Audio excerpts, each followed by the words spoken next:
Welcome to A Beginner's Guide to Rotations, serve receive in a 5-1. Now, you might be thinking, we've already seen this tune. I'm going to discuss a situation today where you have an opposite who can pass, and you've got to be a little bit clever about how you're organizing your reception because maybe you're just getting stuck. Why on earth do we want to make our opposites have to pass? Well, if you're a nation, like you can see at the highest level, teams like Turkey, teams like Italy, Vargas and Karakurt are two excellent opposites. In fact, Turkey have a wealth of opposites. It's embarrassing. But Karakurt said, you know what, in order to get some playing time, I'm actually going to convert to an outside hitter, work on my passing, and get into the reception unit just so I can get out there on the court. Over in Italy, we have two amazing opposites, world-class opposites in Aganu and Antropova. And there's even talk about Velasco converting Antropova to the outside. We've seen the same with some USA outside hitters slash opposites. Catherine Plummer slash Bowden, she's become an outside hitter and acquits herself really well on the court in reception. So that's at the elite level, where we're talking about people kind of mixing and matching responsibilities and not just focusing on, listen, my job is to be the Terminator as that opposite. I want to have athletes who are a little bit more well-rounded. Of course, we're not quite at that level here, and it's going to help us get out of some tricky situations. This is a look at all the rotations. Now I'm using USA nomenclature where we have rotation 1, we follow the setter around after they serve. So rotation 2 is when they're in position 6. It's often called setter 6 if you're talking in the international game, but I'm going to use USA nomenclature for here. So the number one place I've seen teams get in trouble this year in the Irish National Leagues is in rotation 2. The setter has got the opposite pin to the net. You've got very few options for adapting that serve-receive unit. Really, you've kind of only got the 3 passers. We're going to take a look at that in a little bit when we go through the rotations, but rotation 2 has been a killer this year at the Premier League level, at Division 1 level, and Division 2 level that I've seen. You can get in a lot of trouble. Now, in our leagues here, we don't have any opposites who absolutely dominate the game. So more often than not, they're converted outside hitters. In fact, I can't tell you the number of times this year I've had players come up to me and complain about playing as an opposite. So I'm looking to work in those athletes who are maybe really good passers, but also are up for attacking from the opposite side. I want to work them into the serve-receive rotation so that I don't lose their passing, but I also keep their attacking and then maybe complement the left side a little bit more. So let's go through the rotations, but look at them with getting the opposite involved because there are a few tricky things to deal with. In rotation 1, we've got the setter squashed behind the outside hitter. It's a really vulnerable area. If you're a smart server, you're going to attack that zone, try to hit zone 1 or 2, try to take that outside hitter out of the play completely, hopefully take the setter out as well.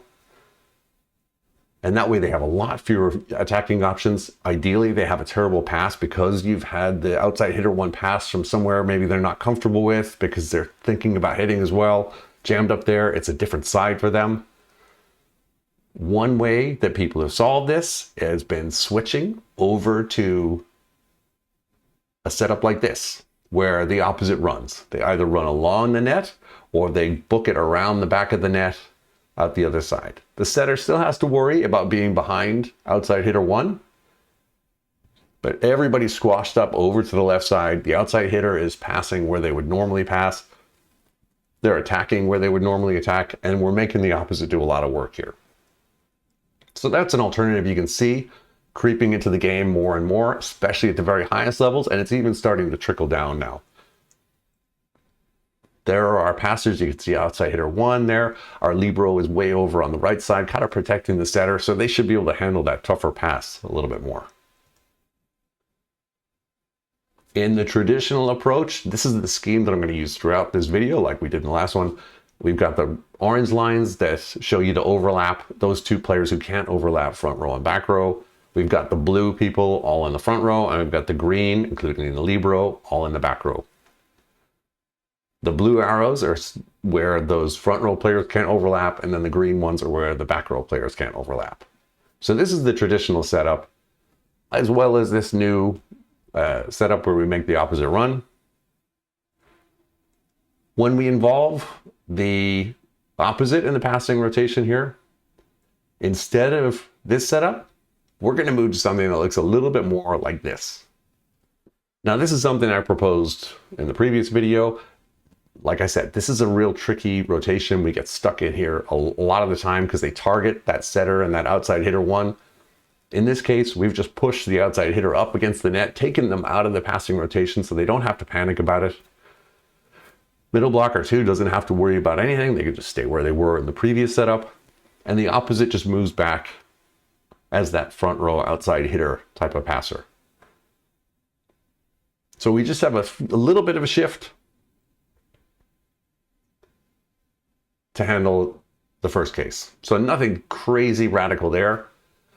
This is the trouble rotation, where, as you can see, the only option we have to add in a new passer is middle blocker 2, because the opposite is squashed at the net. It makes it really difficult. And we really expect our pin hitters to kill a lot of balls in this rotation. Those are typically our passers right there. But when we look at our next setup, when we want to get our opposite involved in the passing here, so taking out one of these passers, this is what it's going to look like. Now, we still have to worry about the overlap there between the setter and the opposite. And we do have to have a little bit of consideration where everybody is on the court. But this is one way of giving us a different look to the server on the other side of the net, especially if we get stuck. The overlap looks a bit like this. So instead of that outside hitter 1, we've got the opposite involved in passing.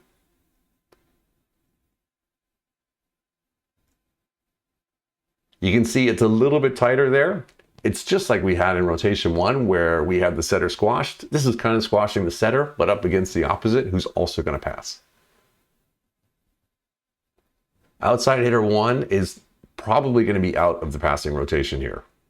I know that they're back row. Maybe they can go get ready to hit a pipe. And maybe they can cover the really short stuff, but they definitely will not be going back for any balls because we don't want them colliding with the setter as they're making their way to the net. So this is an option for you if you get stuck in rotation 2 and you're like, I just don't know how to adapt here. We're going to work on training this kind of thing where we have our opposite backed up in the passing rotation. Our libero is in the middle, or we're going to see another tweak on it in case this isn't even working. So there are passes when that serve comes over the net, our setter is cutting right by the opposite, just like we do in rotation 1. So we're used to the setter booking it from the back row for rotation 1. This year in particular, my teams have done a really good job in rotation 1 and struggled in rotation 2. So this is something that might help them out with just getting to the net and getting a setup, getting a decent pass. Now, an alternative to this is we can swap, because it doesn't matter where the libero and the opposite are in relation to each other. They can actually flip so that the opposite takes the pass in the middle. If we want the libero, maybe they're our absolute world best passer. They're going to cover everything. They can handle that extra noise of, I've got my outside hitter there, I've got my setter passing between the two of us. They can cope with a serve to that problem area. Because for sure, just like with rotation 1, when we have the setter squashed, that zone 1 and 2 is a real problem area that servers should target if they're thinking about where they're putting their serve.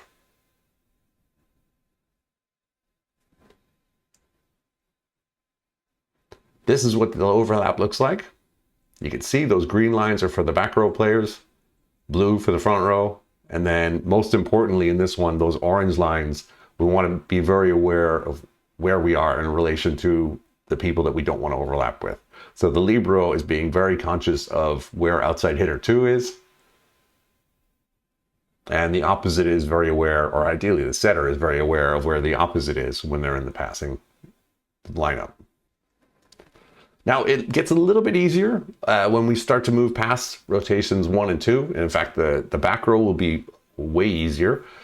And we just have to decide who we're taking out of the passing rotation. In rotation 3, we hide the middle. This one's a bit easier because what we can do is we can ease a bit of pressure. These are our traditional passers, our two outside hitters and our libero. If we want to hide the middle and have the opposite pass, typically I would take the outside hitter 1 out of the rotation. Now, if you've done something like the FIVB level 2 course, when you talk about the strengths and weaknesses of your different players, your setters, your outside hitter 1, outside hitter 2, and what characteristics they should have, one of the things that came up for the outside hitter 1 is they should be your best attacker and your best passer. Sometimes it's not always the case. So in this model here, if we were to have the opposite pass, I would probably have my outside hitter 1 be a pretty good attacker, but maybe they're not my strongest passer. So I'll have them in there and we can take them out of the passing rotation, ease up pressure on them a little bit, especially if they don't feel comfortable hitting over on that right side. So you can see here in this rotation, we've got potentially 4 passers, but really we're just going to pass with the 3. And if we look at the overlap, we've got our setter pushed up against the middle. They've got to stay behind them, away further from the net than the middle. But they can go all the way over to outside hitter 1. So that's the one wrinkle in this rotation, is they have to be aware of where that outside hitter 1 is. And the outside hitter 1, because they're not passing, should be also aware of where the setter is. And they can push all the way over to that libero just to give the setter as much space towards where their base is going to be. So this is what it should look like if we have that opposite passing. We have our libero in the middle so they can cover both seams if we want them to. But a little bit more straightforward, especially when you're thinking about it from the opposite's perspective. They're still front row, so they still have to hit. And we do have 2 of our passers in the front row. So maybe it's not ideal. And maybe what you want to do is switch the outside hitter 2 and outside hitter 1 and have outside hitter 1 do the passing work and have outside hitter 2 squish up against the net. For rotation 4, this is where the setters come to the front row. We've got our opposite in the back row. Usually we have them hide in the corner like they've done something wrong. In this case though, when we're going to have them involved in the passing game, instead of worrying about them jammed over in the corner and letting the libero run free, we're going to move them around a little bit. Again, in this scheme, I'm hiding my outside hitter 1. They can be back there to cover really deep serves. Maybe if I want to push my passers up really close to the net, kind of the Italian style, where they're passing almost on the 3-meter line. But again, it's a lot more simple because we're in the back row already. Is the opposite, we can pass, and then also we're there getting ready to go attack the ball on that right side. In rotation 5, this is typically everyone's best rotation because the setter doesn't have to move anywhere. This is where it's very apparent that outside hitter 1 and middle blocker 1 are our 2 best attackers at those positions because they're it. They've got to find a way to put that ball away. And we do have some options out of the back row, but really it's down to outside hitter 1 and middle blocker 1. When I want to get the opposite involved here, typically I would shove over the outside hitter 1. This is the stack in the normal case. Again, as you can see, very simple, really easy to get right. The opposite is the only one who really has to make sure that they're between the libero and outside hitter 2. And when we want the opposite involved in the pass, super simple. All of our passers are in the back row. We've got our libero on the left side, which maybe isn't ideal. But we can also move those around, maybe look like we have the outside hitter 1 involved in the passing. And then as soon as that toss goes up, they move and the server serves, trying to target that front row outside hitter. And the libero can take that pass easily, good pass to the setter. And then they have these 2 excellent options available to them in the front row. They can dump the ball. They can give it to the opposite on the right side. The only tricky part here might be the opposite and the outside hitter. If they are being involved in the back row, you might want to switch it up here and say, hey, in rotation 5, we're going to have the opposite hit pipe and the outside hitter 2 hit from the right side, whether you call that a red or a D. So that might be the only wrinkle that you have in terms of offense, because having those 2 cross might cause some issues for you. Our last rotation, rotation 6, this is where the setter is up against the net in zone 2. Again, pretty straightforward. Opposite is hidden over in that left side corner. Those are the usual passers. If we look at the overlap, it's pretty easy to make sure that we're not overlapped incorrectly here. When we get the opposite involved in the passing system, we can take that outside hitter one, take all the pressure off of them, just have them focused on the attack, maybe cover the really short balls. But it's really simple from an overlap perspective.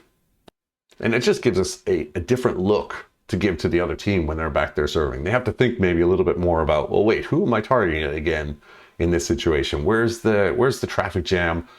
Who do I want to cause the most trouble to?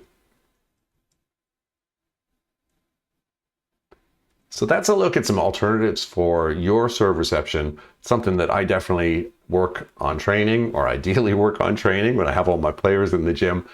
It's incredibly useful to have your athletes be adaptable and ready to throw different looks, especially when we receive a couple of serves in a row. We're having trouble siding out. Maybe they've got their best server on the line. We're stuck in rotation 2. How do we cope with it? Well, if we train some of this stuff and we have our opposites at a decent level passing wise, we can get them involved in the rotation, whether it's passing with 4 or passing with 3. And we can make sure that we're able to change things up and get ourselves out of very tough situations.